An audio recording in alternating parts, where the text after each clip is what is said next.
சில நேரங்கள்ல தேவையான உணர்வும் நெருக்கமும் இல்லாதால் வாழ்க்கையே கசக்க ஆரம்பிக்குது.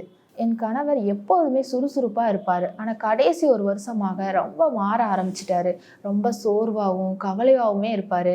நெருக்கமாக இருக்கும் நேரத்திலலாம் தப்பிக்கத்தான் முயற்சிப்பாரு. நான் நெருக்கமா இருக்கணும்னு நினைக்கிறப்பெல்லாம் எப்படிடா தப்பிக்கலான்னு தான் நினைப்பாரு. எனக்கு கோபம் வருது. ஆனா என்னால என் கோபத்தை காட்ட முடியல. ஏன்னா அவரை எனக்கு ரொம்ப பிடிக்கும். நான் இப்படி இருக்கக்கூடாதுன்னு முடிவெடுத்தேன். எல்லா வழிகளையும் தேடினேன். மருந்துகள், மருத்துவர்கள். ஆனா பெரும்பாலான சைடு எஃபெக்ட்ஸ் தான் வரும்னு சொன்னாங்க. ஆயுர்வேத நிபுணர் சொன்னாரு, நீங்க லிவ் முஸ்டான் ட்ரை பண்ணி பாருங்கன்னு.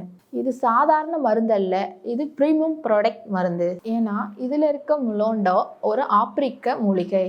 என் கணவர் 10 நாட்கள் இந்த கேப்சூல் எடுத்துக்கிட்டாரு. 10வது நாளே அவர்கிட்ட ஒரு மாற்றமும் வித்தியாசமும் தெரிஞ்சன. 3 வாரத்திலேயே முகத்துல ஒரு ஒளியும் நம்பிக்கையும் வந்துருச்சு. எங்க வாழ்க்கை மட்டும் இல்ல, எங்க காதலும் மீண்டும் உயிர் பெற்றது.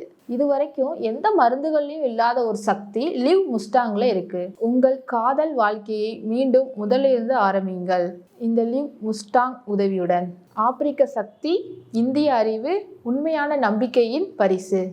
தூக்கம் இல்லையா, உறவு இல்லையா, நம்பிக்கை இல்லையா, ஆணாக பிறந்து என்ன இது அப்படின்னு ஒவ்வொரு நாளும் கஷ்டப்படுறீங்களா? உலகத்தில் உள்ள மன்னர்களும் வீரர்களும் பண்டிதர்களும் என்ன பயன்படுத்தினாங்க தெரியுமா? இதுதான் லிவ் முஸ்டாங். இதில் முலாண்டோ மூலிகை இருக்கு. இது ஆப்பிரிக்க நாட்டின் அடர்ந்த காடுகளிலிருந்து வரும் வீரர்களின் மூலிகை.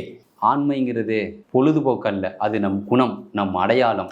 மனைவியிடம் நெருக்கம் இல்லையா, உங்கள் காதல் வாழ்க்கையில் ஒரு ஸ்பார்க் இல்லையா, உடனே எடுத்துக்கங்க லிவ் முஸ்டாங். இதுதான் ஒரே தீர்வு. இது பொதுவான மருந்து இல்லை, இது பிரீமியம், வீரர்களுக்கான வலிமையான உண்மையான ஆண்மைக்கான பதில். முலாண்டோ ஆப்பிரிக்க மூலிகை. உன் வாழ்க்கையை வலிமையுடன் வாழ, உறவுக்காக, நம்பிக்கைக்காக, ஆனந்தத்துக்காக லிவ் முஸ்டாங் பிரீமியம், ஆண்மையின் சக்தி.